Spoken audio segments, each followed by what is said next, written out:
Back in May 2021, I did 4 air layers on one of my landscape Japanese black pines.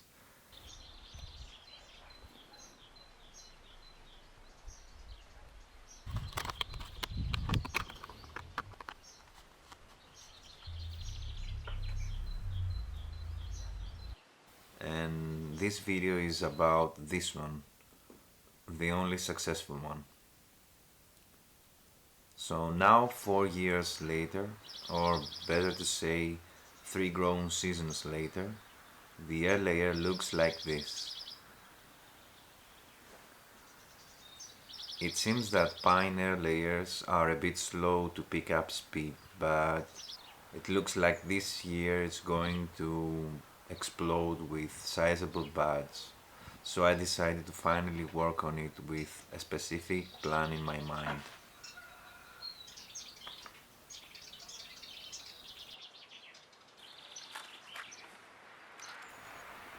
This looks like a great, healthy, active root system with lots of mycorrhiza.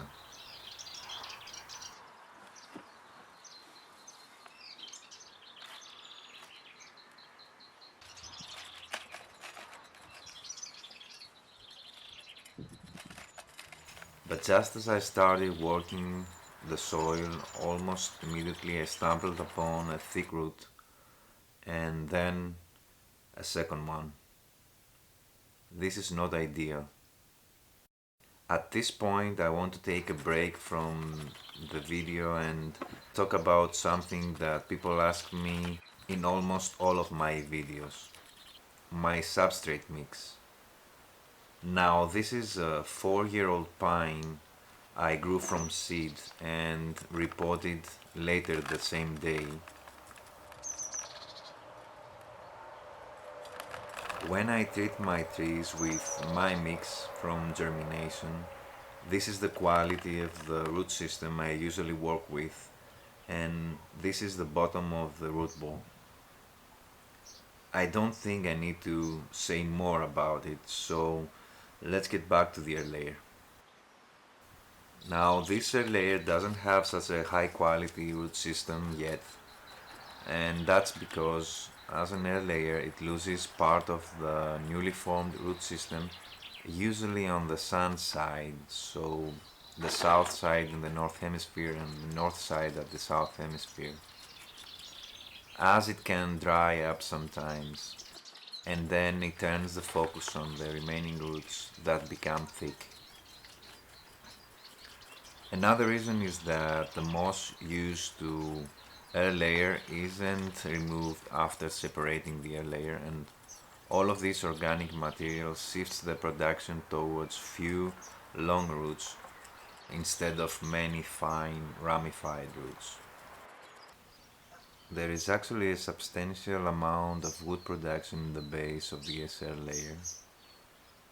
The branch that I air layered was something like that, a little bit thicker than a pencil, and now you can see that the base is almost 5 centimeters wide, something like 2 inches wide.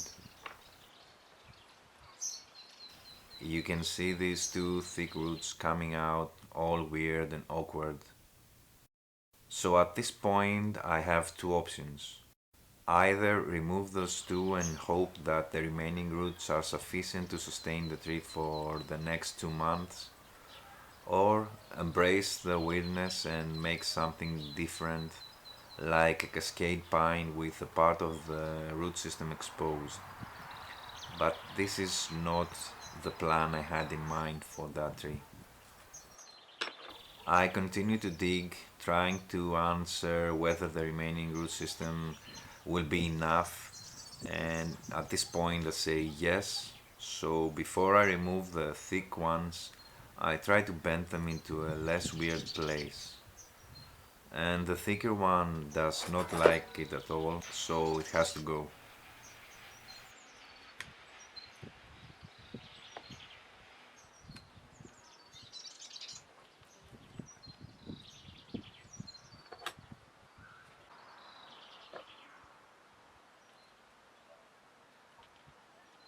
Now I have a nice mounting nebari that will eventually be good enough to be exposed above the soil.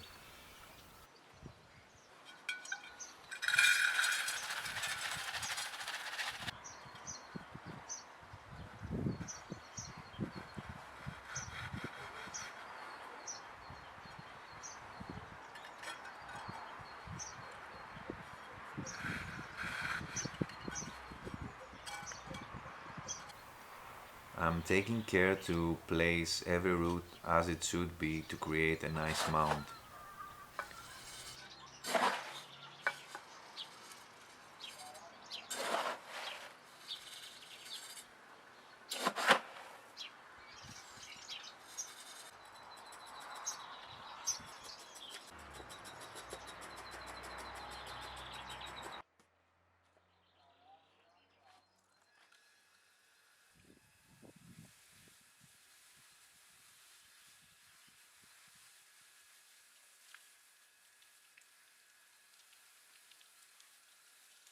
So let me explain my plan. I want to create a tree like this eventually.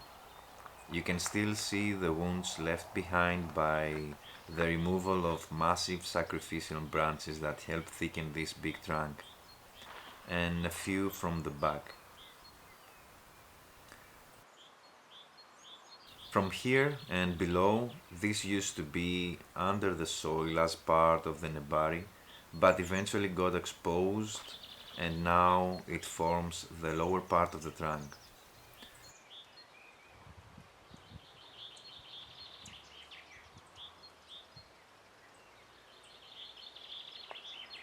So that is what I am going to do with this air layer. These are going to be sacrificial branches, and as that, they need foliage only at the very tips.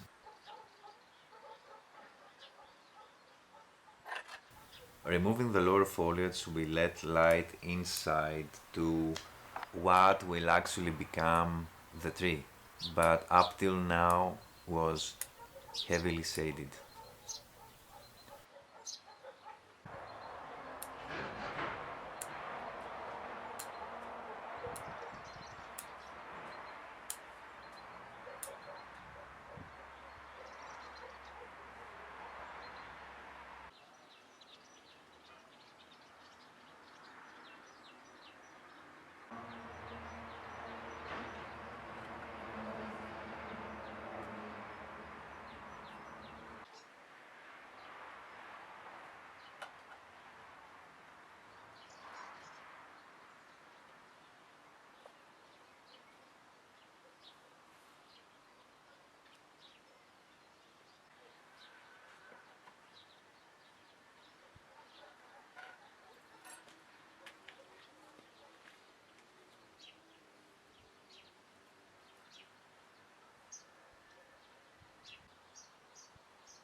Some wire to place the important part into position.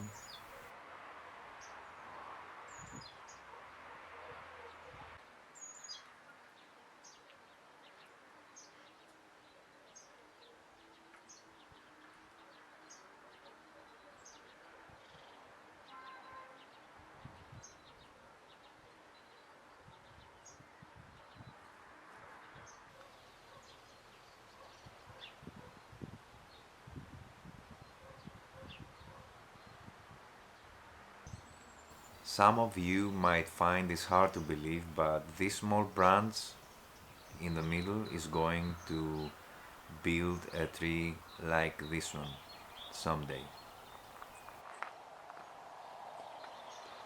Thank you for your time.